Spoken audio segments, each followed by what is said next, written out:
3 रात और 3 दिन तक सोने नहीं दिया। मैं हर उस परीक्षा से गुजरने के लिए तैयार हूं जो आप लेना चाहें। ऐसा बताते हैं कि सावरकर ने जलती हुई मोमबत्ती पर हाथ रखवाया और मदन लाल ढींगड़ा ने जलती हुई मोमबत्ती पर हाथ तब तक रखा जब तक मांस जल नहीं गया, लेकिन हाथ कांपा नहीं मदन लाल ढींगड़ा। ऐसा नौजवान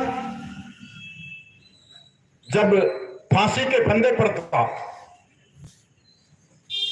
तो उसने एक बात कही थी, मेरा देश परतंत्र है, ब्रिटिश साम्राज्य का गुलाम है और मेरा धर्म है मेरे देश की सेवा करना। देश की सेवा प्रभु राम और भगवान कृष्ण की सेवा है। अगर अंग्रेज मेरे देश का अपमान करते हैं तो यह मेरे देश का अपमान नहीं बल्कि मेरे भगवान राम और मेरे भगवान श्री कृष्ण का अपमान है। और इस अपमान को मैं एक जन्म तो क्या 7 जन्म कभी भी एक पल के लिए भी नहीं सहन कर सकता। इसका तो मैं बदला लेकर रहूंगा। वो बदला उन्होंने कैसे लिया? अंतिम पलों में जब उनसे पूछा गया तो उन्होंने बड़े भावुक शब्दों में कहा था, भारत भूमि मेरी मातृभूमि है, मैं इस मां का बड़ा नादान सा बेटा हूं, मेरे पास चढ़ाने के लिए कुछ नहीं, मेरा रक्त है, मेरा शरीर है, मैं इसे चढ़ाने के लिए तैयार हूं, बलि वेदी पर चढ़ने के लिए तैयार हूं। और यही हुआ। बिना कोई हिचकिचाहट के कहते हैं कि जेलर जो था जॉर्ज पियर्सन था,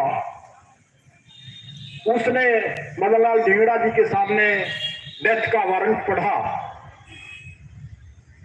तो डेथ का वारंट सुनने के बाद ढींगड़ा जी ने कोई प्रतिक्रिया नहीं दी, बेपरवाह रहे। जेलर की तरफ संकेत किया कि तुम अपना काम करो। पट्टा लगा हुआ था, फंदे को जेलर को नहीं देने दिया, अपने गले में खुद फंदा डाला और जेलर को कहा कि पट्टे को खिसकाइए। 20 फुट गहरी खाई में शरीर लटकता रहा। मरने से पहले जेलर ने पूछा था, तुम्हारी अंतिम इच्छा क्या है? आप बड़े हैरान हो जाएंगे उसके जवाब को सुनकर। मदन लाल ढींगड़ा ने जवाब दिया था कि मरते तो तुम अंग्रेज लोग हो, हम लोग नहीं मरते। तुम मरोगे, ताबूत में दफना दिए जाओगे, मैं देश की मिट्टी के लिए शहीद हूंगा। इधर इस पल शहीद हूंगा, दूसरे पल एक मां की कोख से जन्म लूंगा। और हिंदू माइथोलॉजी में मेरा विश्वास है, जब तक मेरी भारत का साम्राज्य अपने कानून हो, स्वाधीनता हो, लेकिन आजादी के बाद भी किसी भी क्रांतिकारी का कोई सपना पूरा नहीं हुआ है। कामरेड अलाहाबादी जी कह रहे थे कि भगत सिंह जी के अनुयायी थे। मैं आप लोगों को